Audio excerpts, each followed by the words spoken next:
బాలనటిగా సినీ పరిశ్రమలోకి అడుగుపెట్టి హీరోయిన్గా తనదైన గుర్తింపు తెచ్చుకున్న నటి రాశి ఇప్పుడు మరోసారి వార్తల్లో నిలిచారు. శుభాకాంక్షలు, గోకులంలో సీత వంటి చిత్రాల్లో హోమ్లీ హీరోయిన్గా గుర్తింపు తెచ్చుకున్న ఆమె గ్లామర్ పాత్రలోనూ మెప్పించి అగ్ర కథానాయికగా ఎదిగారు. దాదాపు 200కు పైగా చిత్రాల్లో నటించిన రాశి తాజాగా ఇచ్చిన ఇంటర్వ్యూలో ప్రభాస్ గురించి చెప్పిన మాటలు వైరల్ అవుతున్నాయి.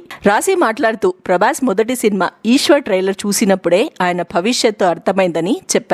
ఆయన స్క్రీన్ ప్రెజెన్స్, మేనరిజం చూసి పెద్ద స్టార్ అవుతాడని అప్పుడు ఫిక్స్ అయ్యారట. బాహుబలి తర్వాత ఆయనకు ఇంకా పెద్ద ఫ్యాన్ అయ్యానని రాశి చెప్పారు. ఆయన సినిమాలు మిస్ కాకుండా థియేటర్లో చూస్తారట. ఇక ప్రభాస్ తో నటించే అవకాశం గురించి మాట్లాడుతూ రాశి ఆసక్తికరమైన కండిషన్ పెట్టారు. ప్రభాస్ తో హీరోయిన్ గా చేసే అవకాశం ఇక రావడం కష్టం, కానీ భవిష్యత్తులో ఆయనతో నటించే అవకాశం వస్తే అక్క, వదినగా పిలిచినా పర్లేదు గానీ అమ్మగా మాత్రం పిలవద్దు. మా ఇద్దరి ఏజ్ దగ్గరగా ఉండడంతో ఆయనకు తల్లిగా నటించడం నాకు ఇష్టం లేదు అని స్పష్టం చేశారు. ఇంకా ఒక ఆసక్తికరమైన విషయం ఏమిటంటే ప్రభాస్ ని వ్యక్తిగతంగా కలవలేకపోయినా ఆయన నటించిన మిర్చి, రాధేశ్యామ్ సినిమాల్లో ఆయన తల్లి పాత్రకు డబ్బింగ్ చెప్పినట్లు రాశి వెల్లడించారు. తన కెరియర్ గురించి ఓపెన్ గా మాట్లాడిన రాశి నిజం సినిమాలో చేసిన నెగిటివ్ పాత్ర తర్వాత అవకాశాలు తగ్గాయని అంగీకరించారు. వివాహం తర్వాత కొంత గ్యాప్ తీసుకున్న ఆమె ప్రస్తుతం టీవీ సీరియల్స్ తో సెకండ్ ఇన్నింగ్స్ కొనసాగిస్తున్నారు. మొత్తానికి ప్రభాస్ పై తన